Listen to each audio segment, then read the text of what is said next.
Hey guys, welcome back to my YouTube channel. My name is Lesotho Khoza and I am a South African YouTuber based in Johannesburg, South Africa, and I'm black, and I'm back with another vlog, or rather with another video. Today, as you guys can see, we're doing a sit down video. Okay. I felt I needed to do this sit down video, especially because my collaboration on my end did not happen, and the collaboration was focusing on motherhood, and a lot of people have sent me DMs to say they also would like to know my labor story. Yeah, so today I'm not going to be talking about motherhood as a whole, but rather my birth story.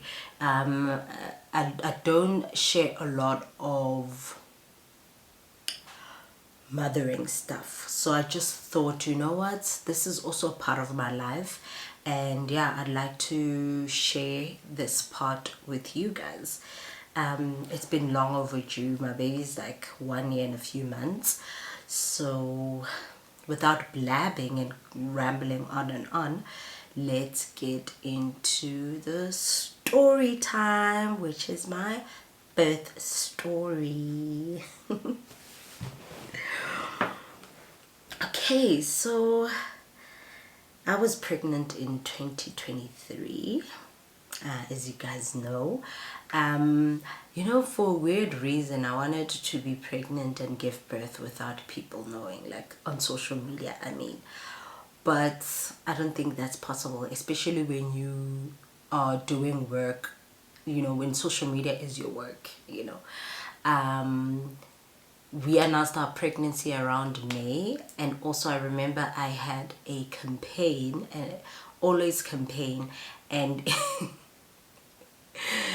when I was shooting the campaign, I realized that no, my bump is actually showing, so I can't just come out that I'm pregnant on a freaking campaign. So I had to do that, do the announcement, and then could carry on with my campaign work. Anyway, fast forward to August. It's August the 9th. I'm 40 weeks pregnant. I'm tired. Okay, I'm tired. I've got pelvic pain. I can't sleep at night. I can't number two. It's just like a lot, and it was hot. Luckily, that time it was around autumn, so it wasn't too hot, and we just had come from winter. Anyways, the 9th, we're sleeping, 9th in the evening. It's the 10th a.m. I've never had Braxton Hicks, just so I can, I've never had Braxton Hicks, so I do not know what contractions I like, right? So it's the 10th now, in data, like midnight, and I start feeling the contractions from I think 2-3, and like as I go through them, I'm like, are these contractions or Braxton Hicks? Because remember, I did not have Braxton Hicks, so I don't know which I skipped them or what is happening. But this feeling is now being consistent for an hour. Fine. At around 4 a.m. I wake up my husband to say, I'm feeling something Jay is just happening, and I don't know what it feels like. They are contractions because they're freaking sore. Fine, we timed them with my husband. At 5 o'clock, we're like, no, these things are freaking consistent, So at 5 o'clock, he jumps out of bed. He's just like, let's go fetch our baby. He's like, it's time. And Amahubo, the name, we already had the name before she was born. I think we had the name early in the pregnancy. So he's just so excited. When I try to get off the bed, something is coming out from down there, and I'm like, Nana, something is coming out of me. He's like, your water broke. Whoa. I'm starting to like become nervous. And then when I stood here, like something just out. It didn't continue though, but we had a bloody show. So from the antenatal classes, you just have to have consistent contractions, that's what I know, and a bloody show. When you have those two, and your water breaking, in my head, everything, you understand, we ticked all the boxes. We call our midwife to say, listen, these are our symptoms, right? The midwife that we called was like, no, I'm changing shifts. So they changed shifts at 6 a.m, 6 p.m, 6 a.m, 6 p.m, 6 a.m, 6 p.m. So she's like, no, here's the number for the midwife who's coming in for their shift at 6. So cool. We call that midwife. That midwife is not answering. Like, she's not answering. The contractions are now, you know, consistent, and we begin to get scared. So we just like, let's take our bag, let's freaking go to the hospital. Finally, on our way to the hospital, the midwife finally answers, and she's like, okay, cool, what are your symptoms, what's going on? We explain all our symptoms. She's like, okay, and who told you to go to the hospital? We told ourselves. You didn't answer the phone, so we told ourselves to go to the hospital. Fine. She's like, okay, cool, guys, I'll meet you guys at the hospital. We're like, cool. Fine. On the way, we get McDonald's. I try to eat something, guys. I couldn't eat. Like, I couldn't eat. Fine, we leave. We get to the hospital, and when we get to the hospital, we go to the labor ward. Now, I was part of a network for the mummies who are not on medical aid. I was part of a network called Network One, where you get to, it's like a one network.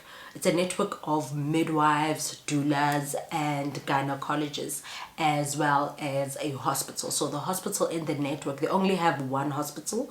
When I was part of them, they only just had one hospital. So maybe this year they have more. They were looking to get more hospitals, to have a network of hospitals and a network of doulas and a network of midwives and jalo jalo. So the hospital that they were working with was Busamed. Busamed is all the way in Modderfontein. Beautiful hospital.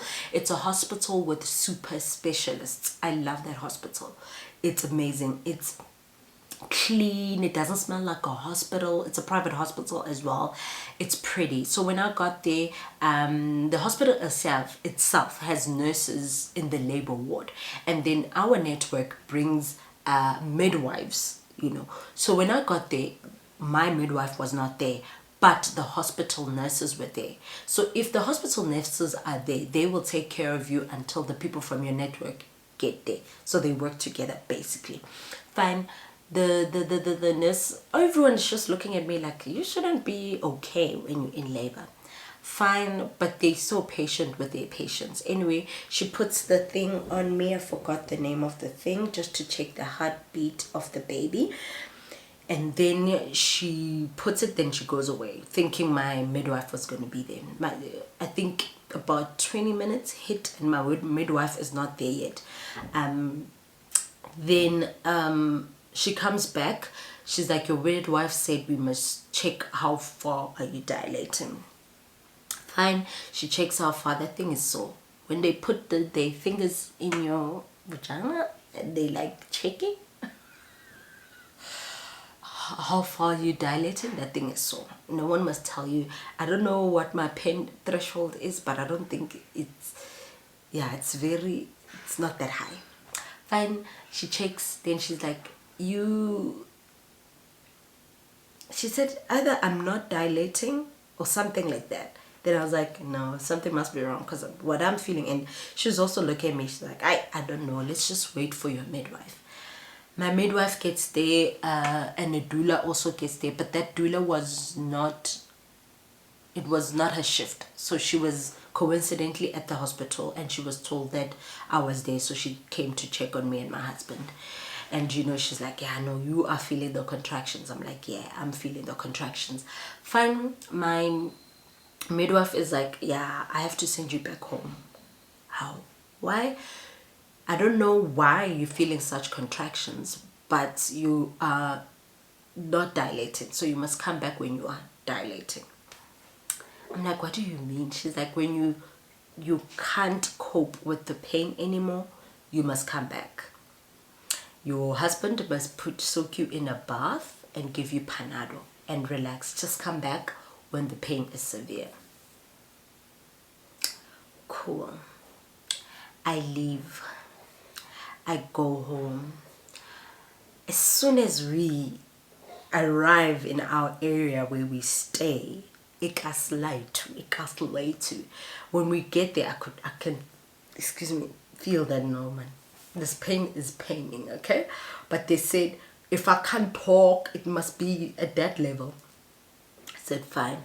We got there. My husband tried to soak me. I didn't even last more than 5 minutes in that bath. He gave me a Panado, set up the bed so we can watch a movie while we lay in. At around 2, I'm like, I'm just not okay. And our apartment it's not an apartment, it's like a townhouse. Yeah, our townhouse is the one on top, so I have to go upstairs to get to our door. So I'm like, the way I'm feeling now, I don't think, when they say the pain must be severe, I don't think I'm going to be able to go downstairs to the car. My husband would have to carry me, and that's like very dangerous, because firstly I'm like 80 point something kg, and those stairs are quite steep, so one mistake if we fall, it's just not going to be okay. So I was just like, let's go back to the hospital. I'm in severe pain. We get back to the hospital. I'm like, I'm in severe pain, like it's really painful. Fine. She checks. She's like, okay, finally you're like 2 centimeters dilating. I was like, oh, thank you. Then she's like, yeah, but I'm gonna have to break your water. Fine. Before she breaks my water, the gynecologist comes. The gynae says to me, oh, hi guys, I'm the gynecologist. You guys only see me if there's an emergency, so I just wanted to come in and just check on how you guys are doing. And then I had contractions. Then she's like, oh, cool, I just also wanted to see if you have contractions, and they were consistent. And she was like, okay, cool. Then she told the midwife to give me an injection, which I think is inducing me, because they said that the injection was to give me more contractions. Fine, they give me the injection. That is the most painful injection. And then yeah, the contractions are happening. I'm in pain. I'm in terrible pain. She comes and she manually breaks my water. So my water did not break by itself. She manually broke the water, and she was like, you know, it's not my first time manually breaking the water, and I know, and I'm guaranteeing you that after we break the water, it's gonna be just an hour max, your baby will be here. Oh yay! That is so painful, because she has to put both fingers up there, guys, to break the water. Guys, that was so painful.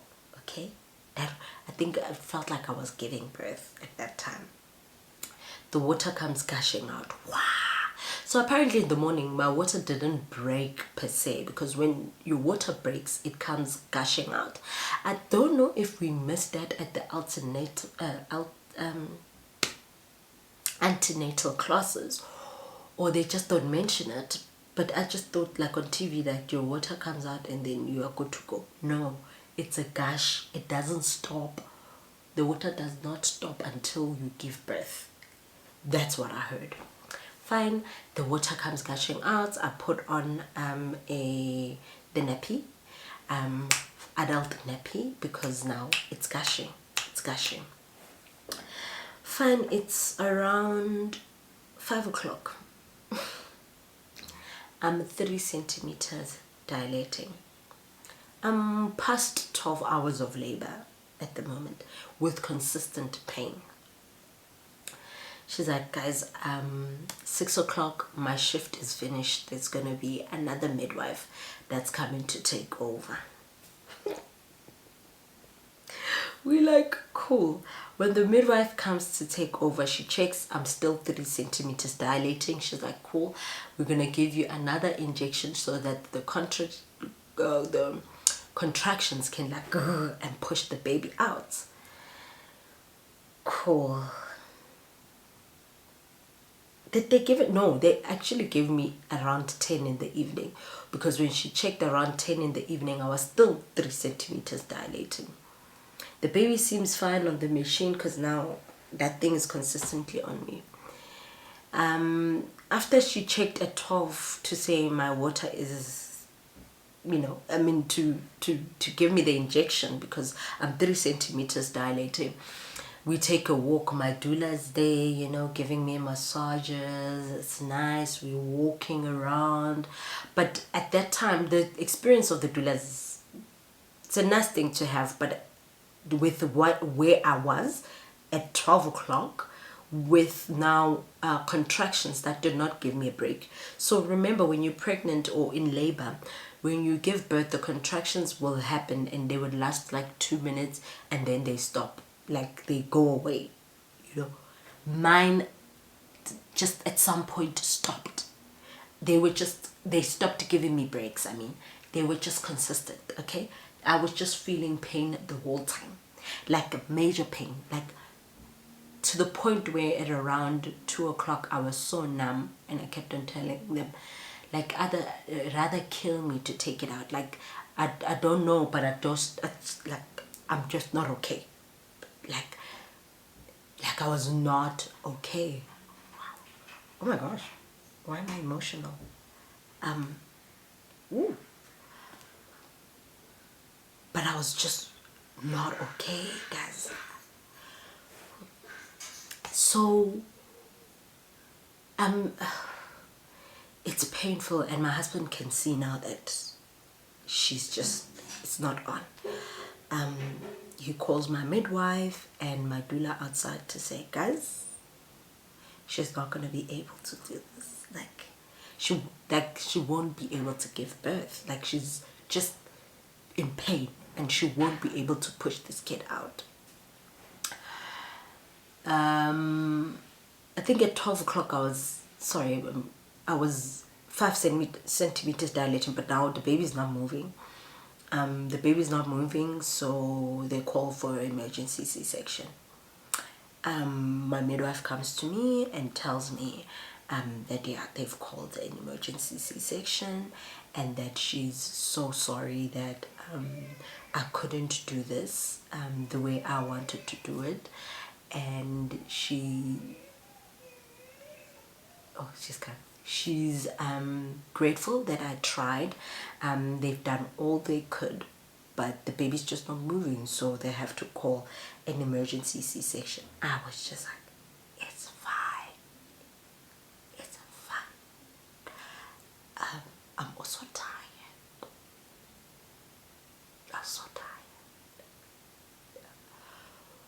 I'm also tired. Let's get this baby out. Fine. Sorry guys. Fine. We're waiting now for the doctors. I keep asking, where is the doctor? Because now they have to call them. It's an emergency C-section. It's not like they are, sorry, there's something in my eye. It's not like they are there, right? Fine. They get here and I'm told, yeah, we need to rush you to the theater and get this baby out. As they take me there, everyone is so pleasant in the theater. The nurses, the anesthesian, the gynae, the pediatrician as well is there. And yeah, first up is the anesthesiologist, who's gonna put anesthesia on me, and then from there it was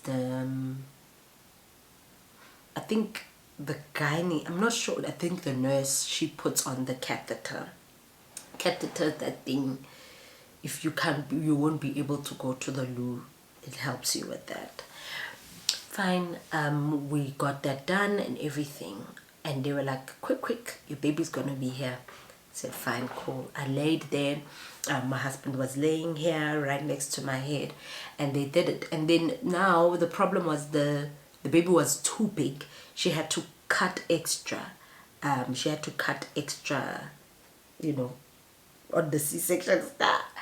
And then the anesthesiologist just had to come and like push my stomach from here. So he was just right here pushing the baby out. Fine, they pushed the baby out. She came out and she was just like, she side-eyed the gynae, and the gynae was just like, hey, get it. What? Why are you looking at me like that? As if I was interrupting you from doing something. And then from there, she started screaming. And so my husband, when the anesthesiologist came to push the baby, he stood up to like move away. And when he stood up to move away, he went to that side. There's this thing where we can't see what's happening on that side. He went that side to go see what is happening. So he saw the baby come out, not even on my vagina, but like the top of my vagina. He saw everything, and we were so happy. We started crying. It was just like tears of joy. Our baby was finally here. It was also very emotional, but yeah, our baby was finally here, and she started screaming. Like, she screamed, okay? She started crying. My husband went to go cut the cord, but it's so weird, guys. We thought when you cut the umbilical cord, like you cut it from the mother and the baby.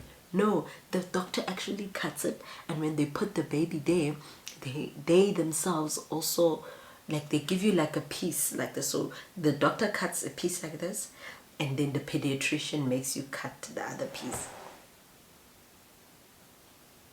Bored a little bit because like, we want to cut the thing with the mother. Anyway, yeah, my baby was finally here. And then we then was finished. It was such a quick process. The C-section part is like the easiest. It's like 1 2 3 and then you're done. By the time I was coming out of the theater with the baby, they put the baby on you while you go back to the labor ward.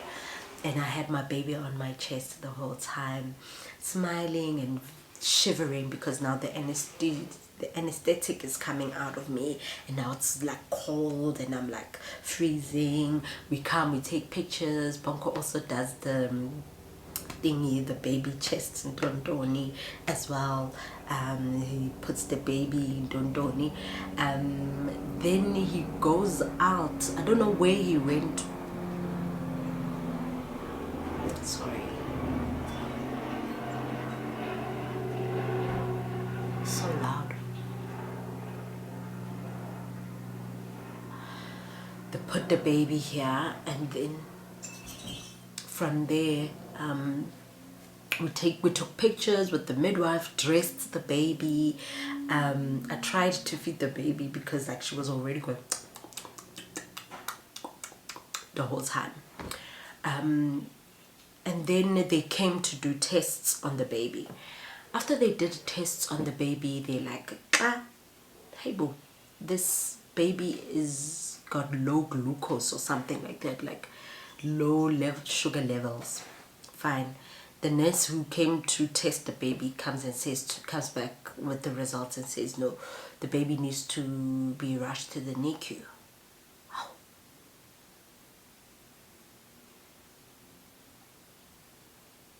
What?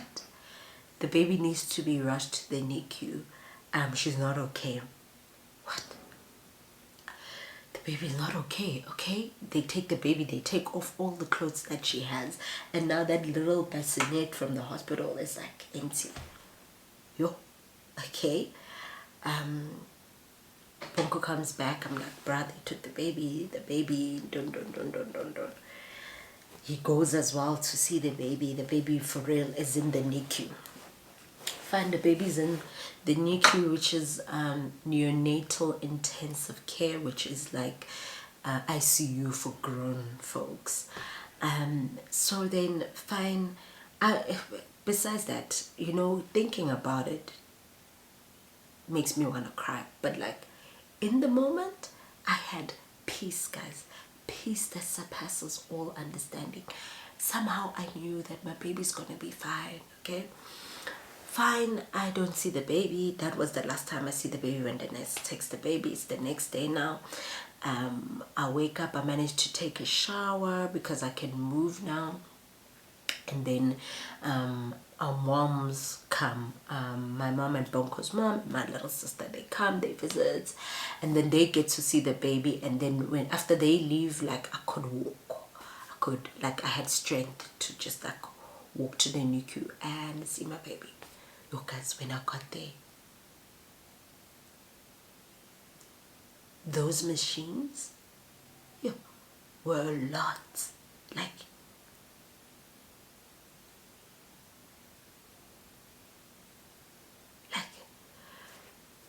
you couldn't see her face. Like you couldn't see the baby's face. Like yeah, I think that was the hardest part. But still, you know, that peace. Just thinking about it is teary, but like in the moment, in the process, I had peace. Peace. There were no thoughts like my baby wouldn't make it or things like that. No, like I just had peace. Fine.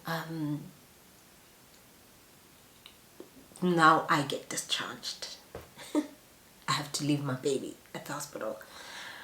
I mean, going home without a baby was weird, but because we've never had a baby before to go home with straight after the hospital, it was kind of easy because it's not like we know how to go with the baby from hospital. It was weird, but it was okay, I guess. We went back home. My husband took really good care of me. He got me jungle juice and all the things just to make my titties have baby milk, because I did not have baby milk, and we were told that for our baby to survive and for her glucose and everything to come back and be great, she needs breast milk. So I pump like nobody's business. So we go to the hospital now every day with my husband. We get to the hospital around 9 or 10 for the first feed that she does in the morning. I give her the first feed, then we do the next feed and the next feed, then we leave when it's not the last feed, but in the evening at 8. So every day we went to the hospital, and it was just like so frustrating not coming back with the baby like every day. Like, yeah, besides anything, I just wanted to see those machines off her. Yeah, she didn't look like, it just did not look right. Fine. She was finally okay. Then on the 9th day, since she was at the NICU, they told us we can fetch our baby. And it was the most amazing thing walking out of that hospital with our kid. It was literally everything anyone could have ever asked for. Yeah, we brought Amahubo back home. Stayed with my parents-in-law for like a month because we both needed to be assistant with the baby. So it was so awesome. They were so amazing. I learned a lot from them, and yeah, my baby was back home crying like nobody's business. But she was okay, and ever since that day my baby has not been sick. Scared. She recently, like after she turned 1, had a bit of a scare there. Apparently it was pneumonia. Sorry about that, my camera cut. But apparently she had pneumonia. She didn't have the symptoms, she just had fever. And when we took her to the doctor was like, she's got pneumonia. But it didn't feel like it. We got all the medication, gave her all the medication, and she was just fine. She's just like a delight. She's so clever. She is so curious. You know, like a child, really. She talks a lot like her parents, you know. We recently had the graduation party. She was dancing for people, you know, so you can see that this one is already this one loves attention like his mom and dad. Excuse me. But yeah, so that is my birth story, short and sweet. Hope you guys enjoyed it. If you guys have questions for me to answer, just drop them in the comment section and we'll talk more mommy stuff. Yeah, so sorry about my collaboration not happening. Me and Claire answered amazing questions, and if you haven't seen that video, it's on Claire's Moments with Claire on YouTube. You can check her out, certainly. And thank you if you've stayed so far till this end of the video. I'm thankful. Thank you for staying. Thank you for listening to my story. Yeah, it just, in that story, what I want you to take away from this is that we can plan, but God definitely decides, because I had planned to give birth naturally, and it got decided, girl, that's not gonna happen. I had planned to breastfeed, which I did for like a little bit, but because my baby was in the NICU, she did not like the boob. She preferred bottles, and I did not have enough milk, so I decided to just put her on formula. So yeah, she's on formula, and yeah, I would have loved to breastfeed. I mean, like, my boobs now are like so big. They were meant to breastfeed, but they didn't. So I guess I planned it, but God decided. And yeah, I just, you know, want to thank God for just being with us through that time. It shows how scary child labor it is. I understand why some people don't make it. Not that I understand, it's quite unfair that a mother has to go through that and not make it. It's scary, guys. Childbirth is scary. Even my husband can attest to this. He's just like, you guys go through the most as women. So that's what I want you to take away, that we can plan, but God decides all the time. But God has been good to my baby. God has been good to my family, and I thank him each and every day. Thank you so much for watching my story. Hope it touches you. Hope it does something for you. Or, you know, it was just entertaining to listen to it. That's also fun. And yeah, we've come to the end of the story. As I said, if you guys have more questions, I will gladly answer them in the comment section. Thank you so much for watching. Don't forget to like, don't forget to subscribe, don't forget to comment, and most of all, most importantly, don't forget to share, please. I'd appreciate it if you share my page. Road to 10k subscribers. Hopefully we make it by the end of the year. I'm praying to God. Thank you so much, guys. This is the end of the video. Bye.